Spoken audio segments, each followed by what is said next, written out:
All right, well, good afternoon, everyone. So I'm Greg Kerala. I lead our business development team for our database services at AWS. And joining me today is John and Aaron, and they'll introduce themselves when it comes time for their section. But just to kind of give you an expectation, so I'll start things out, talk a little bit about what's really the advantages of migrating to open source database engines, some of the motivations customers have to migrate.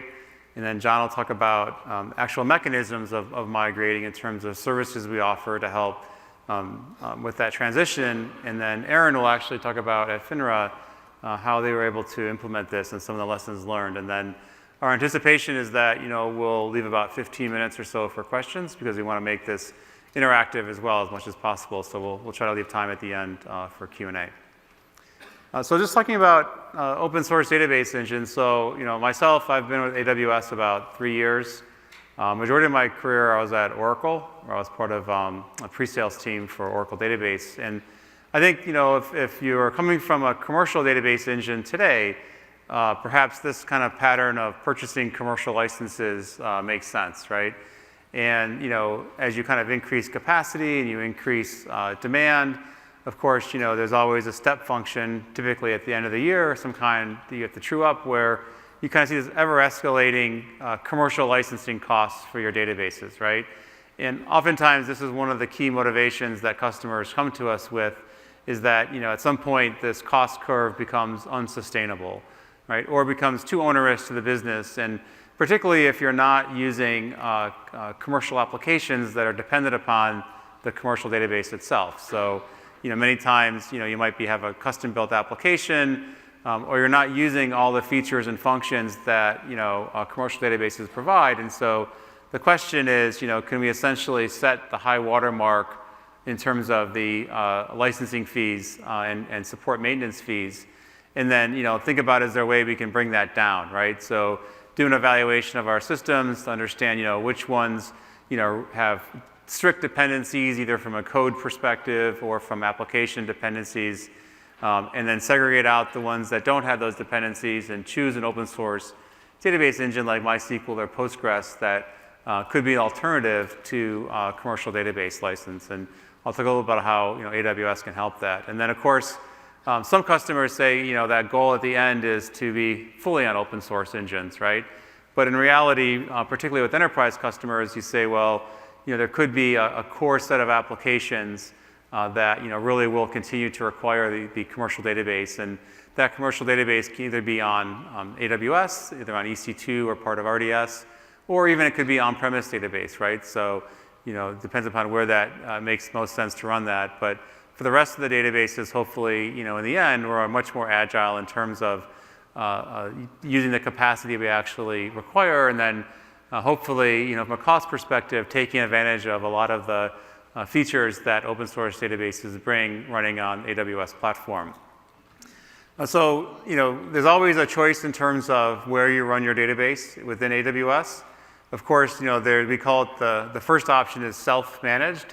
So, using EC2 and Elastic Block Store, EBS, you can install and configure your database of choice. But increasingly, customers want to remove some of the complexity of managing their database in terms of we might call undifferentiated effort. And these are these super critical tasks like backups and patching and planning for high availability that are critical to running our database, but at the same time don't necessarily add uniqueness to your application. So the core tenet of RDS, or Relational Database Service, is let's remove some of that undifferentiated effort and think of a database as an endpoint, so really database as a service.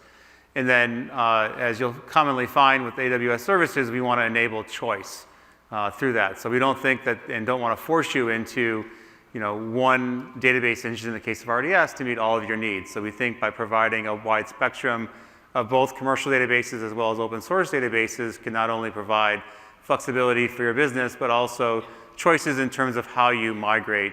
And if you take this path of moving to open source databases from commercial, that you essentially have a managed option within AWS as well, if it makes sense. And many customers will kind of add on top of this, where on the commercial databases, we have two licensing models. The first is bring your own license, where if you have licenses of Oracle or SQL Server, you can bring them to AWS. but then still take advantage of the management capabilities of the RDS service. Or depending upon your region and the specific version of the database you're looking at, we have options in terms of license included. And what license included does is it provides, as part of the hourly cost, not only the infrastructure and the services in terms of RDS monitoring and backups and configuration, but actually you provide the commercial software licensing through that cost as well. And many details on our pricing page to go through that. But the reason I bring that up in this context of this conversation is that if you are embarking upon this commercial license reduction strategy, you might not want to renew for a full year or 3 years of your commercial licenses. And so the license included option kind of provides that runway where you can continue to run your Oracle or SQL Server workload, but now pay by the hour, right? And then as you migrate to open source potentially, Postgres or MySQL or MariaDB, that you'd be able to then extend the life of the current application. So lots of details that are provided on our pricing page. And of course, options and pricing do vary by region, so it's important to understand the differences in the region in which you're operating. And then, I've talked about this a little bit. So, what's the premise of RDS is, thinking about where do database administrators spend their time. And so a lot of time is spent on, from an infrastructure perspective, there's the basics like, configuring and provisioning the hardware, right? Racking and stacking it. There's the idea that you have to install the operating system, patch the operating system. You need to think about installing and patching the database software.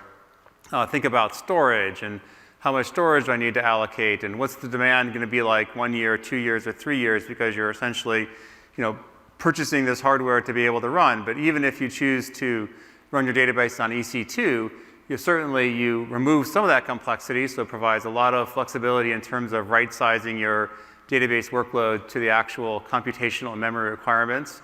But still, the operating system and database patching and planning for backups, planning for high availability are all still required. And then if you look at the blue piece, on this particular visualization, we say this is roughly 25 to 30% of your time, which is actually the interesting thing, which is making your application perform, to add value to the business, right? To be able to add uniqueness in terms of the functionality that the database is providing. And so with RDS, we want to think about, what if you could provision a new database in less than 6 minutes, right? So in terms of evaluating open source databases, do they make sense?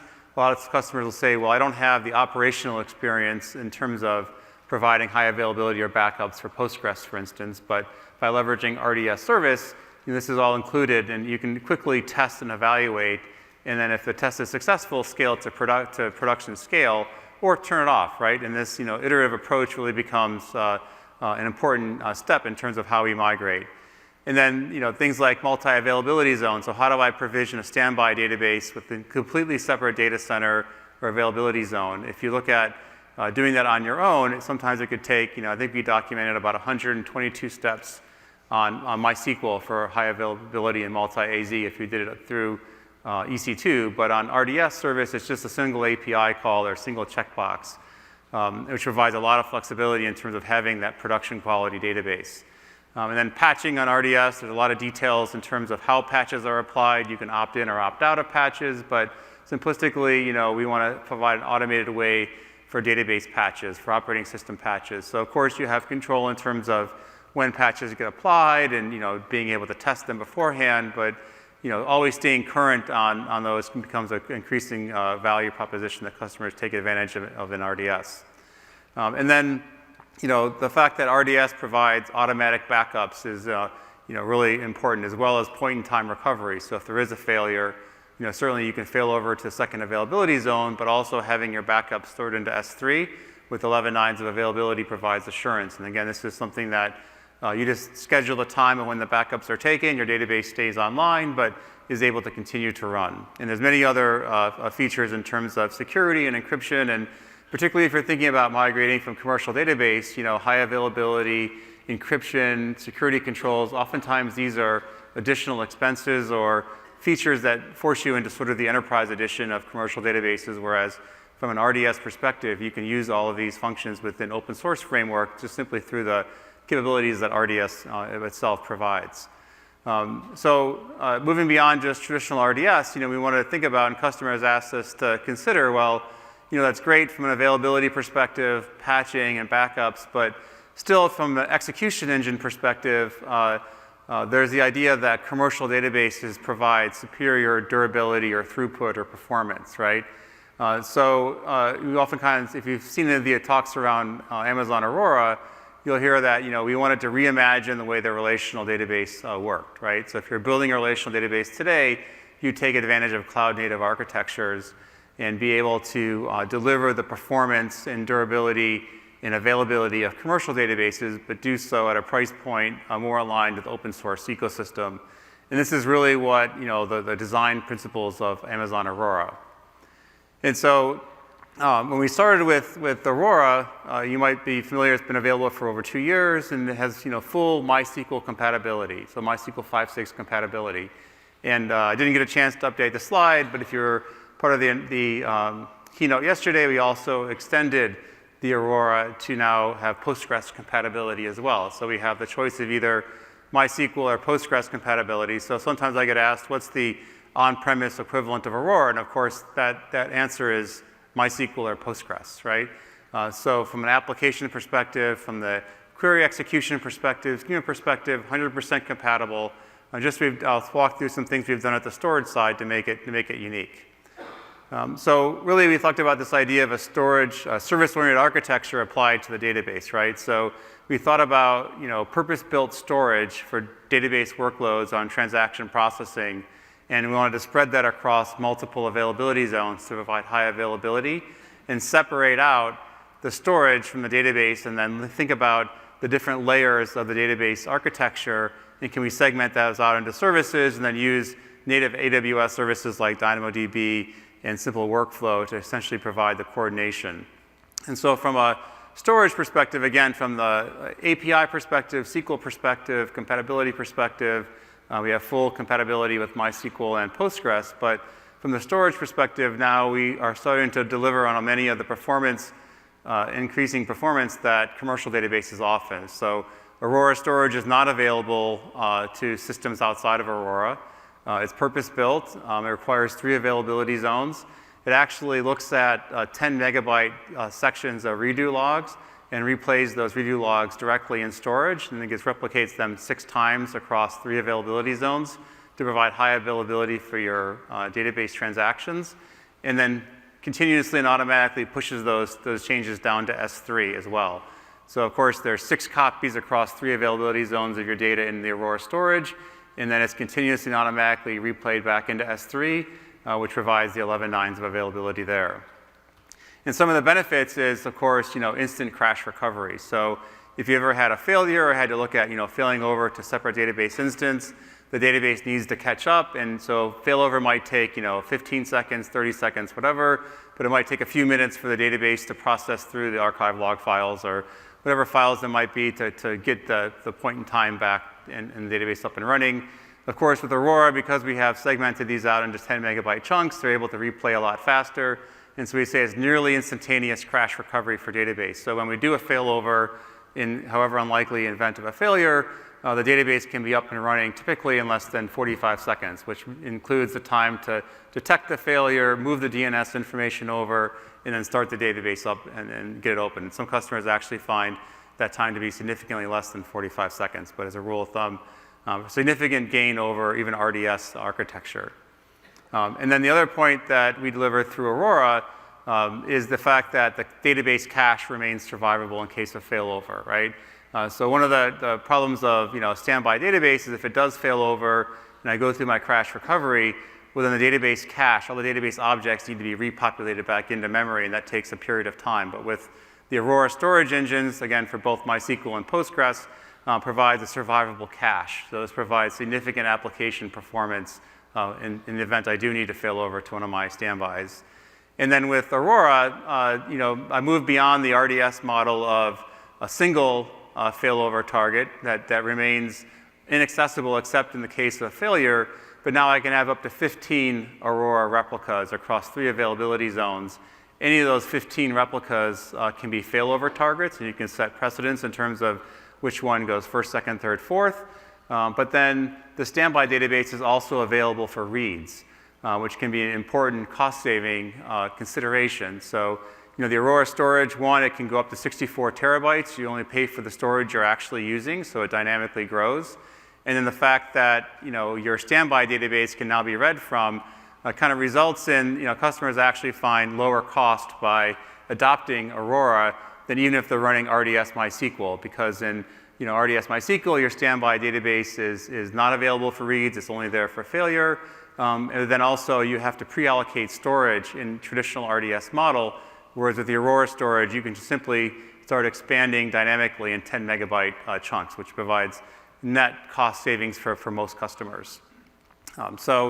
Another enhancement to kind of bridge this gap in terms of commercial database performance on open source engines that AWS delivers is increasing insight into what's going on in the database itself. So one of the pushbacks we hear is, in the RDS model, since you're delivering database as a service, my database administrators don't have, the super user privilege, sys or sysdba or SA role kind of equivalent. But then also, they can't log into the operating system. There's good reasons from a managed service perspective that we limit that because, we have a lot of automation and we manage a pretty massive fleet of databases. So you still have the most relevant roles for application developers. But sometimes it's seen as this black box and you're not able to see what's actually going on in the database. So over time, we've increasingly added new metrics in terms of moving beyond just CPU and IO and stats. And so I think there's over 40 metrics now that you can monitor under 1 second granularity, have them exposed to CloudWatch logs and then be able to do alerts of those. So if you're running out of memory or storage, some kind of problem in the database, these can all be alerted upon. But then we've kind of extended that now. So another announcement that you might have heard about earlier yesterday was performance insights, right? So moving beyond the operating system and basic IO characteristics, but actually being able to get insights into the database performance, right? So we want to continue to open up the monitoring, configuration, and availability of the database within the open source world, but delivering it as a managed service. So this kind of combination of things, looking at, reducing licensing costs by adopting, open source databases, and then making the decision if Amazon Aurora, delivers the durability, performance, and throughput you're looking for, while delivering that as a managed service with appropriate insights into actual debugging or application performance are kind of the core tenets that customers take advantage of as they go through this process of moving off commercial databases. So from a pricing perspective, I think some of the tenets are, again, get away from the perpetual licensing or the 1 year, 2 or 3 year commitments, and really moving towards on-demand pricing, right? So you just pay for the capacity that you need. You can right size based on your workload. And then, of course, we do provide, discounts. So with the nature of database workloads such that I might have an on-demand period of time for, a few months or maybe 6 months where I'm testing. Does it make sense? Does my application work? But then given the nature of database workloads that they're typically on 24/7, thinking about, reserved instance pricing becomes, a really great cost savings mechanism. But, there's no lock-in through, software contracts or 22% maintenance costs that customers really appreciate and oftentimes provide a motivation for change. So having said that, hopefully I gave you a little bit of an overview of some of the reasons why customers move and some of the platforms they develop. And now John's going to talk a little bit more about how customers actually services that we provide to actually do that migration. Great. Thanks, Greg. Thank you for the introduction. My name is John Winford. I am the Technical Program Manager for the Database Migration Service and Schema Conversion Tool. So we're going to talk a little bit today about how you can migrate your databases to AWS, as well as do a bit of a demo, so we're just not all looking at PowerPoints all day long. So when I joined AWS, I thought I was joining a tech company. Thought, play with the latest and greatest technology. What it's ended up is I'm actually spending all my time moving stuff around. Ended up being a bit of a moving company, if you will.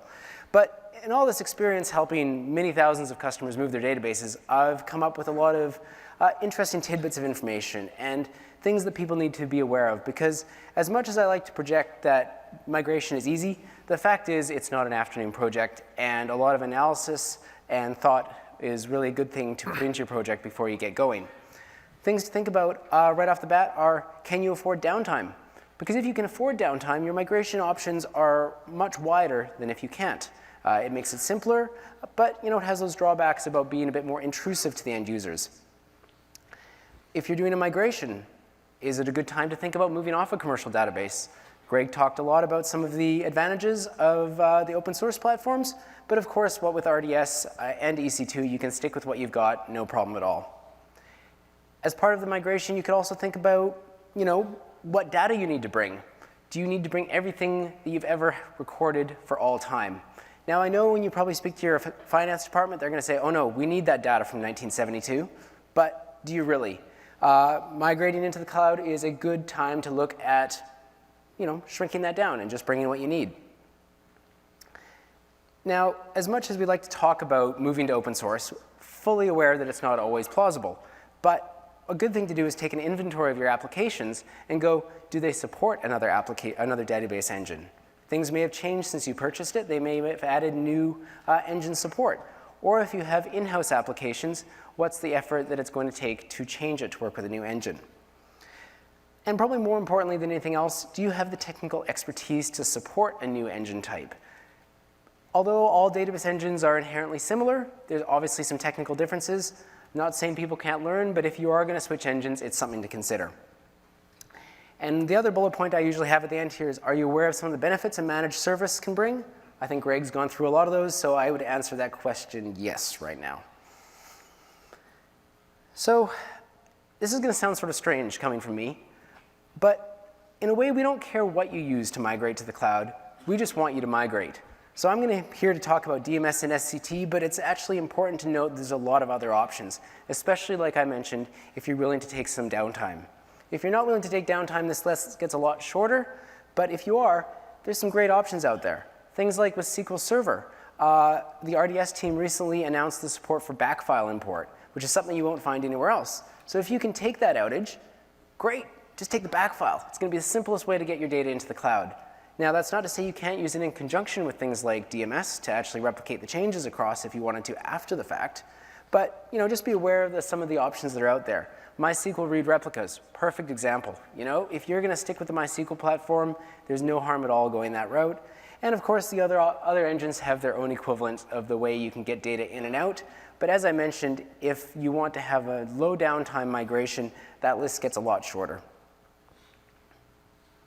So at AWS, we're all about being responsive to customers.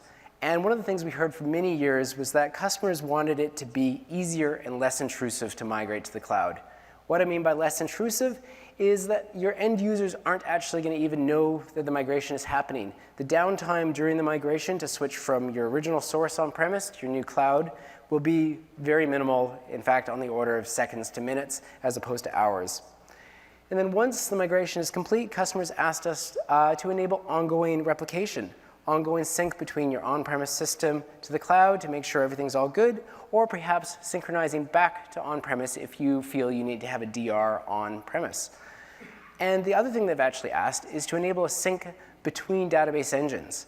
Between database engines to give you that flexibility to perhaps store BI data in one engine that's maybe open source and free versus a commercial engine which you need to use because you have some application that only supports commercial engine.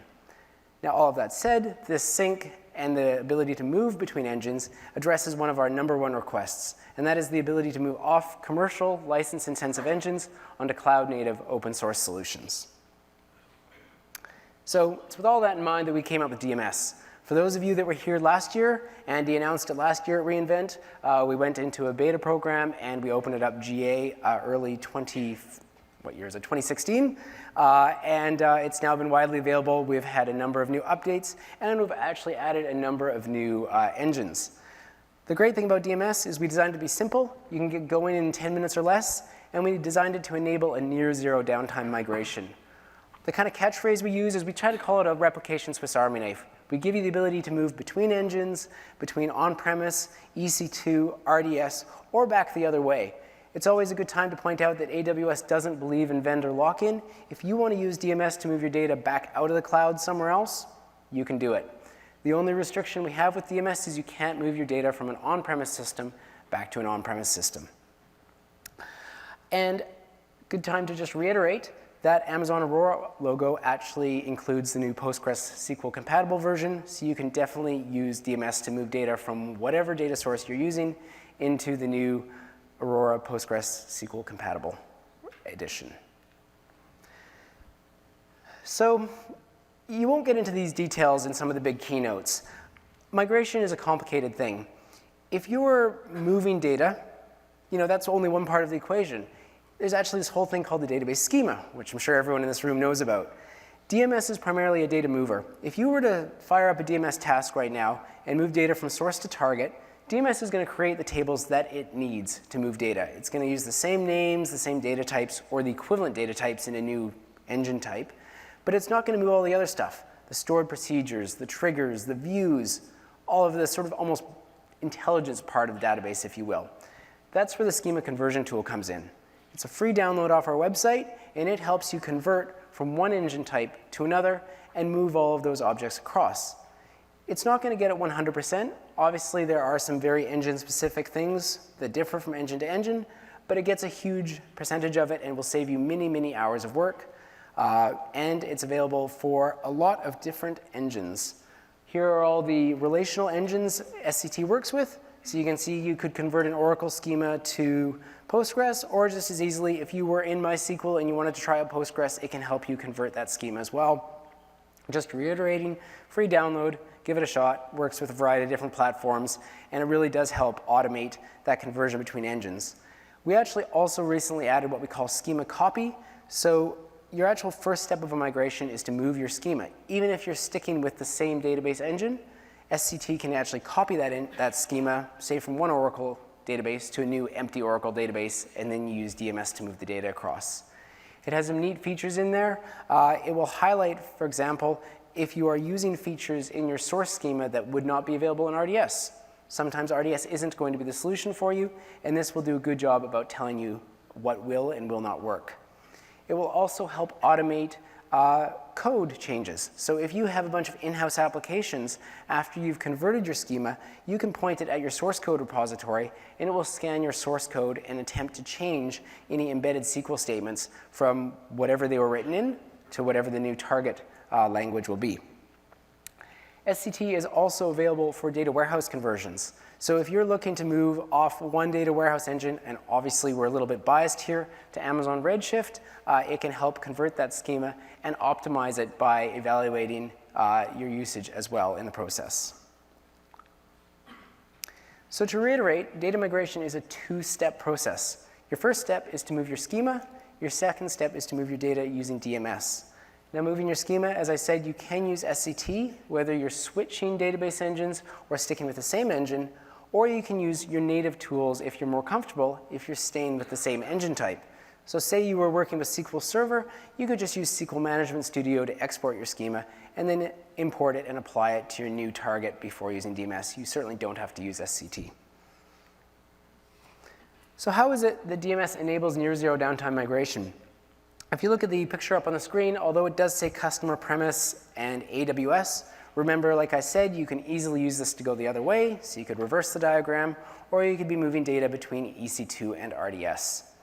So you start by spinning up a replication server. Behind the scenes, this is an EC2 box that we have our software installed on, but what's different from a normal EC2 host is you never log on to it directly. It's a managed service, so you interact with it through the AWS console, the CLI, or the SDK. Once it's up and running, you define your endpoints. So your endpoints are in essence like an ODBC connection string. You're basically telling DMS, how do I connect to my database? Now, the DMS server is actually like a big CPU. So you can have many different endpoints and many different replication tasks going on at the same time. You could be moving data from on-prem to the cloud, and at the same time moving data from another database that's already in the cloud to a data warehouse for analysis if you wanted. So as many endpoints as you want. But what you do then is you select which tables, schemas, or databases you want to move. You can move the whole database, or you can move bits of the database. It's a logical replication product. It doesn't move things down to the block level. It, in essence, queries the data out of the engine and inserts it into the target, and that's how we can go between different engines. Then you sit back, relax, and watch DMS move the data from source to target, and if you've chosen, it will keep it in sync. Keeping it in sync is a good time to mention that although it's called the Database Migration Service, it's actually a replication tool. So you can use this for an ongoing replication between systems, whether you're doing this for a DR purpose or perhaps for BI and analysis. So you could be continually feeding data from your ERP system to your BI system, and it'll be up to date within seconds. So there are a lot of uses that you can do with DMS, and it's also important to note that you can filter down tables as well. So you don't need to move all the records in a table, you can just move groups of records. And when you're ready, you take a small outage, flip your applications over from source to target, and away you go. So that's why we call it a minimal downtime migration, not a no downtime migration, because that flip, it's going to take some time, whether it's a second or two because all you're doing is updating a DNS record, or you need to recompile your app to point at the new engine. You know, that's why we don't give any set figures, but it's pretty quick. Going back to how DMS works, logical replication product, like I mentioned, we load table by table. By default, we do 8 tables at a time, although you can configure it. If there's any interruption during the replication for whatever reason, during the first phase, which we call the bulk load phase, when you're taking the whole set of data in the table, it will restart whatever table it happens to be in the middle of. If you're doing the replication phase, where things are being kept in sync, it's just going to resume from where it left off, down to the row level. So how does all of this work? We have something we call change data capture behind the scenes, or CDC. Databases 101 tells you that changes are written to a database log. All we are doing is reading those changes from the database log through the native APIs. And that's why we don't support really old versions of database engines, because those APIs were not available. And it's also important to note that because we do this, there's a great benefit, and that is there's no client-side install required. DMS just makes a connection out over the wire and brings the data in. It does require a little bit of configuration on your part, which you may have already done. You have to enable that logging on the source database engine if you want to use the replication. Oracle, that's supplemental logging. Postgres, you got to have access to the wall log. Just the usual configurations there. So what else can you do? Consolidation is a great one. DMS doesn't care. You can go from 3 different engines, take bits and pieces of the data, and funnel it all into one target. It's a great thing to do for analysis. If you've got customer lists in a CRM system and then a sales system, what have you, you want to get a cohesive list of all your customers, you can use DMS to pull all that information together and put it in one spot. You can, of course, also do the reverse. If you have a monolithic ERP system that is just huge and you want to split out into microservices, you can use DMS to take that information and split it into multiple different targets. Now I'm kind of done with the slides, so I'm going to get onto a demo. I have to apparently start this from the computer. Usually I'd run these live, but for the sake of some time saving, we're just going to do a video, and I'm going to try to talk to it. All right, so the theory here is we are going to move some data from Oracle to Postgres. So right here on the screen, I'm just showing you an Oracle demo database we have available. A bunch of tables in here, procedures, views, what have you. This sample is actually available on GitHub if you want to go download it and try it yourself. You can see it's a sports ticketing system. We've got a bunch of information in there right now. Just going through, showing you a bit of the tables. And conversely, I'll go and connect to my PostgreSQL target. And you can see in here, there's really nothing here. It's an empty database with a couple of default schemas. So the first step, like I mentioned, is to go and convert your schema. So I'm going to launch the schema conversion tool, which, as I mentioned, is a free download. You can go try today. And what you do is you make a connection to your database. So I'll just go do that. Define your connection string. In this case, my database is RDS, but remember, this can be done on-premise, no problem at all. I'm going to make a connection, and it's going to have a look and get a list of all the schemas that are in the database. I'm just going to work with my sample schema for the moment. So once I do that, it then does a bit more analysis, looks through all of the objects in the database, and figures out which ones can be converted easily and which ones are going to take a little bit more work. So once it's done doing that processing, it's going to pull up what we call the assessment report. And this assessment report gives you a snapshot view as to the work effort it's going to take you if you choose to switch database engines. So it should come up in a second here. And one of the neat things about it is it gives you a good executive summary, which executives like, but then, of course, we drill into some more detail. You can export it to PDF or CSV, and the first half of the report talks about conversions to MySQL-based engines. So you can see here we're going to have most objects convert, but we've got some work to do actually in the red area. You move down to the second half of the report, and it shows you how things are going to convert if you went to a Postgres engine. Now, just to be perfectly clear, this varies from database to database. In this case, this source database is going to convert better to Postgres than it will to MySQL, which is why I'm selecting it here, but it's certainly not always the case.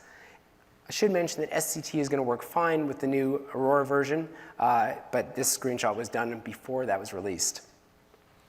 So I've selected Postgres as my target, and you can see it's appeared on the right-hand side. So the left is the source, the right is the target, and it's just going and readying the project. It's going to flip across here to, just wait until I switch to the thing. We want to do just that one schema I was talking about, DMS sample. And then the next thing that we're going to do is go through. You can see we've got all the same tables before, but I like to switch back to the assessment report view because one of the neat things about it is it has this action items list. This action item list shows you, here are all the things that I couldn't convert automatically, and sort of step by step you can go through and click on them and see what it is you're going to have to do to get it to work. So you can see it's highlighted what hasn't worked with that conversion, and what's good about it is when you highlight it over it, it gives you a link, tells you what's wrong, and a lot of times it will direct you to a URL saying this is where you can go to look up some more information on it. I've just selected all the tables, I've converted them, and you can see it's moved it over to the right-hand side. You don't have to convert every last object in your database. You can obviously point and click on the tree and choose only the objects you wish to convert. So I've converted my tables, my views, but if I switch back here, this is again going back to that work item list, what I can do is I can convert this particular procedure that's having issues. So on the left at the bottom is what it is. On the right is now SCT's best effort at converting, but you can see it's highlighted in comments what hasn't worked and what you should go do or investigate to try to make it work. Now, obviously, I don't want to apply that dysfunctional procedure to my database right now, so I'm just going to apply all of my tables and my views to the database. You can apply bits and pieces, come back later, continue working on it, but for the sake of the demo, of course, I can't go through every last action item here. So I've now gone, I've applied my tables, and I've applied my views to my target database. If I switch back to my database query tool and do a refresh, you can now see those objects have appeared in my PostgreSQL target. So there they all are. There's the tables and the associated views. Of course, if I go and I look at the tables, you're going to see there's no data in there. Because remember, step 1, move your schema. Step 2, move your data. Empty tables, but at least they're there. So the next step is to go and move the data with DMS. So I'm going to switch over to the AWS console. Actually, I forgot about this. They're very closely linked. SCT knows all about the schema. It knows what the source is, it knows what the target is. So I'm actually going to export a script that will tell DMS what it needs to do to move the data from the source to the target. That's what this is up on the screen. It's just basic JSON. You can see that we are taking all the tables and we're also converting the schema and the tables to lowercase. That's because by default, Postgres has lowercase objects, Oracle has uppercase objects. So we're handling that as part of the conversion. So when I go to DMS on the console, I'm just showing you here I've got a replication server up and running already, and I've also pre-created endpoints. Like I mentioned earlier, there are a lot of different endpoints you can have, as many as you want or as few as you want. I've just pre-created them to save time. I'm going to go and create a task to move the data, give the task a name. As I said, it was a sports demo database. I'm going to choose my Oracle source endpoint and my Postgres target endpoint. I want to migrate the existing data, but I could also do changes if I wanted. And then I always enable logging. It's not on by default because, of course, CloudWatch Logs does cost some money, but it's just good to know in case something is going wrong. I can manually specify what it is I want to move. Like I could go here and say, look, I want to move all tables or some tables. I can do custom rules. But instead, I'm going to go to the JSON tab, which is, admittedly a little bit more technically advanced, but I'm going to copy that JSON that SCT generated and just paste it in. So the same JSON is in there with those transformations I mentioned to move things to lowercase, but I'm going to edit it just to save a bit of time, and I want to bring only a subset of tables over. So this wildcard, the %, I'm just going to add NFL in front of it and bring over only tables that start with NFL. I kick it off. There's the task in the Tasks tab of DMS. I've condensed the time a little bit on this to get through things. And as information starts moving across, you can monitor the progress up there in the summary, as well as down in the details tab at the bottom. The task runs, it's moving the data, it's transforming things so it knows, look, the table's uppercase in Oracle, it's lowercase in Postgres. It goes across, and now if I run that same query, you can see the data is there in the Postgres database. A couple of NFL tables we're looking at here. Data in both of them, but if I go and I look at a table, the person table in this case, you'll see there's no data present because we only wanted to move the NFL tables. And that pretty much wraps up what I was going to show for a demo today. You've heard us from AWS talk about the service, but probably the best thing of all is to hear from a real customer that has done one of these migrations and can really tell you about how it works. So I'll hand it over to Aaron. Thanks. Thanks, John. I'm Aaron Kurz. I'm a senior director at Finra on the Enterprise Data Platforms team. Finra is the financial industry regulatory authority. We oversee all securities firms doing business with the public in the United States. We get billions of trades, quotes, and order data daily, upwards of 75 billion events per day, as well as forms, filings, membership information, and financial information from our member firms in support of our mission for investor protection and market integrity. About 3 years ago, Finra started its move to the cloud. We started with our market reg portfolio, which was primarily big data. They lived on big data appliances, and we saw an opportunity in the cloud to improve our ability to scale, both now and in the future, as well as lower our cost and improve our agility. We wanted to move off of our proprietary hardware or software onto a more open source platform. So we also wanted at the same time to take that opportunity to automate and minimize the amount of effort each team was spending on their core operational needs. As a financial regulator, it was important that we not sacrifice in the areas of data security and operational awareness. We needed to understand what was happening when there were problems happening so that we could troubleshoot the issue. Fast forward to about middle of this year, June, July, we wrapped that migration up and realized many of those benefits. The stack at this point looks pretty much like this, though we continue to enhance it. We're using Amazon S3 for our data lake. We do the ingestion and processing primarily in Amazon EMR, though we're finding more and more use cases for Lambda. We're leveraging ASpace for our OATS processing and stock market order flow reconstruction. As part of that cloud migration, we built out and open sourced Herd, which is our unified data catalog, which keeps track of everything in our data lake. And we use Splunk for monitoring, processing, and cost. Well before that migration completed, we started to look ahead at the next set of applications that we're going to have to migrate. Those applications were primarily relational databases, online transactional type systems. There's more than 100 of those systems, and we expected that they would continue to need to leverage relational databases. Based on the positive experience we had leveraging the Amazon EMR service, we immediately started to take a look at RDS. Its support for multi-AZ, read replicas, and the security, as well as the ability to scale instance types and storage, were extremely attractive to us. In terms of the engine, we needed to take a look because we were a very SQL-centric shop. We evaluated what areas were important to us, and those areas were more advanced SQL, like common table expressions and analytic functions, as well as strong procedural language support. We needed replication capabilities, security at rest and in transit.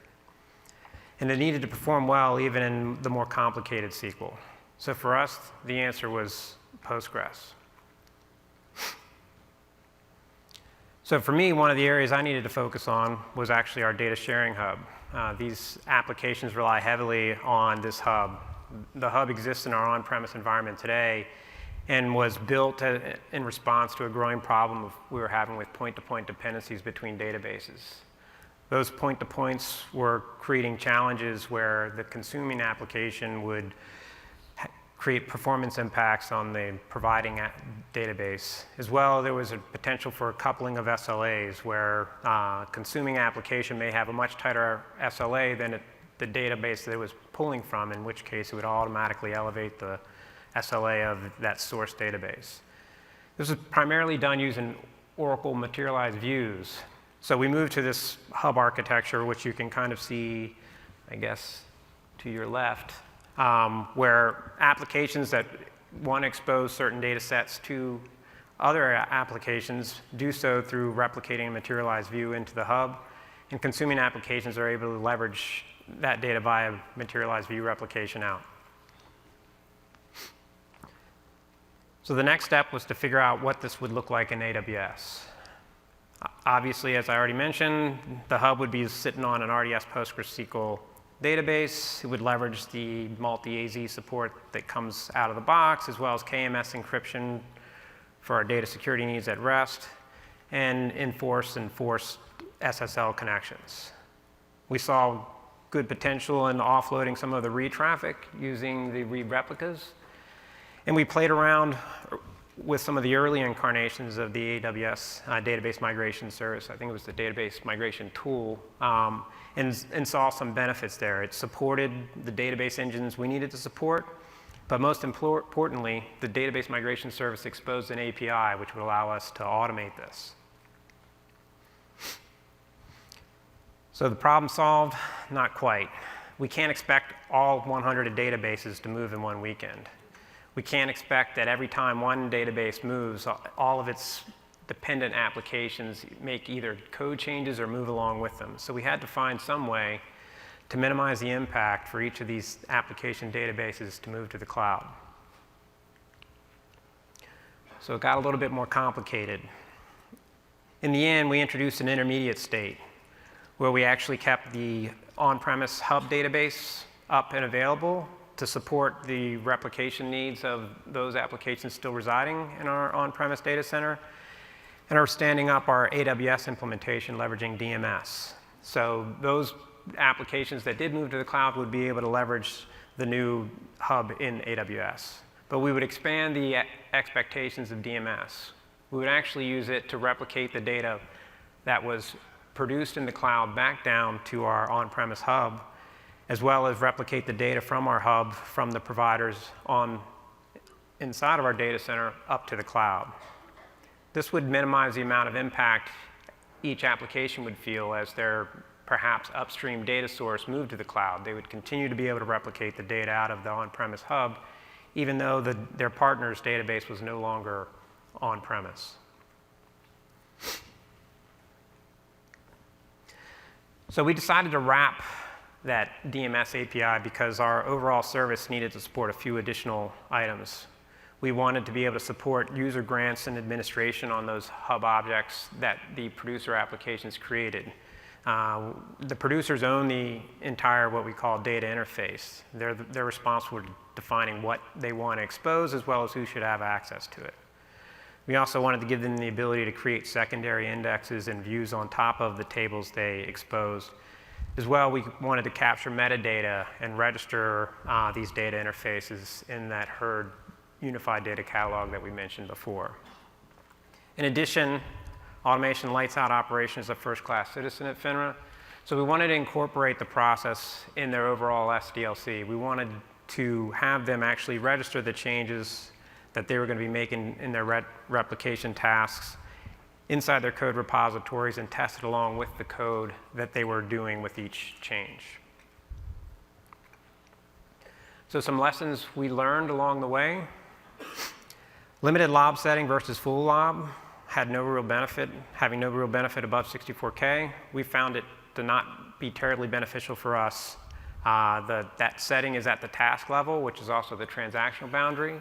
So it applies to all lobs within that task. And you have to set a maximum, and if the maximum is exceeded, it would truncate the data. So for us, we opted not to use that.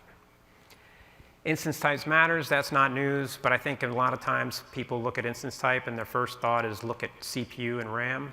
But keep in mind what DMS is doing. It's moving data. For us, the network was a big factor. That definitely made us move up in instance type.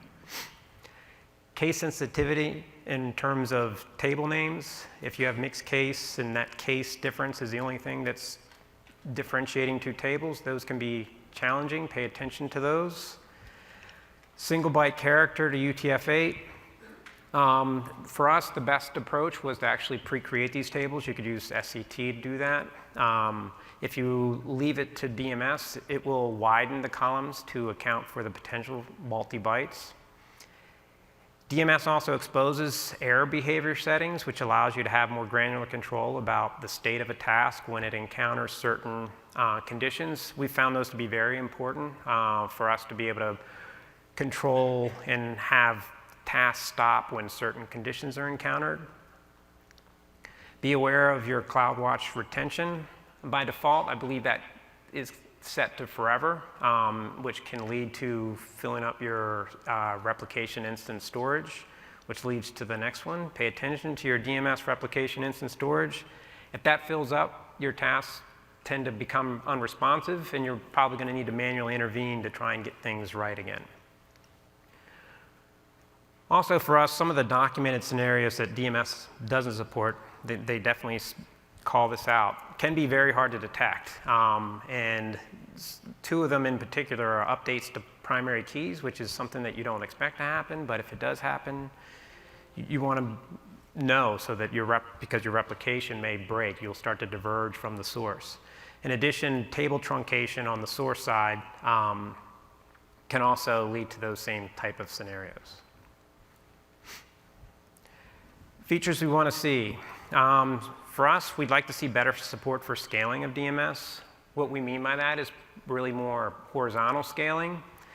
We would like the ability, if we get to a point where we see a replication instance struggling to keep up, we'd like to be able to actually move a replication task to a new DMS instance and not have to have it start from scratch. Basically, know where it was in terms of CDC processing. We'd like to have support for materialized views in PostgreSQL as a source. We encourage applications to not necessarily directly expose their internal schema, and this would be a good way for those applications to encapsulate what their internal schema is versus what they're sharing with other applications. We'd also like to see some DMS events for subscription, meaning in the cases where there's a multi-AZ failover or a task failure, have some way to subscribe to those events. And RDS read replica multi-AZ ELB support. So this one's probably a little different than most been thinking of. We would like to leverage those read replicas to offload some of that read traffic. But what we would like to be able to do is not have to worry about one of them falling over and then having to point a bunch of client applications to a different source, as well as potentially seeing a different state of the data. And then I think the database performance management sounds like it's on its way. I saw the earlier presentation on performance insights, and that's along the lines of what we're hoping to see. We've historically been an Oracle shop, so we're used to OEM and Toad to be able to analyze what's been happening over time, try and troubleshoot particular performance issues, what kind of plans were used, what times, and so on. So that's exactly the kind of thing we're looking to see. And with the rollout of Amazon Aurora PostgreSQL Compatible Edition, we're definitely interested in looking at this for this hub architecture. Why we're interested is our hub's workload is read heavy. For every data table that is replicated into the hub, it's probably replicated out more than once. So we see a good opportunity there to potentially use those closer in sync read replicas, though I don't think out of the gate it will support it. Ideally, we'd love to see those read replicas be supported as an endpoint or for a source on the DMS side. The faster recovery and survivable cache, I think they went well into those. Those are definitely something that we would need for this application. It's very critical since it's at the center of many of our other database applications. And finally, default injection queries. I don't know necessarily if they'll be out day one in the Postgres Compatible Edition, but the MySQL edition has these where you're able to simulate certain failures that otherwise, since it's a managed service, you really I don't know how to do it. They will be supported. All day. And I think that's all I had. Don't forget to turn in your course evals.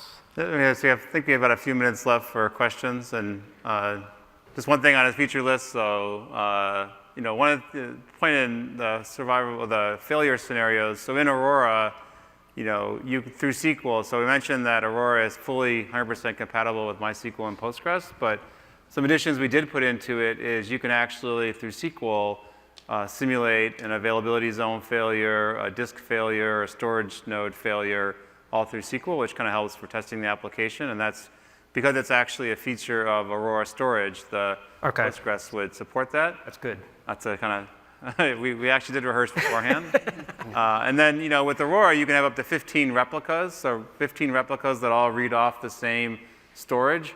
And so in MySQL, it's not atypical to see like seconds to minutes replication lag, but because the replicas are all reading off the same storage, we typically see less than 10 millisecond replication lag, and that'll equally be true for Postgres.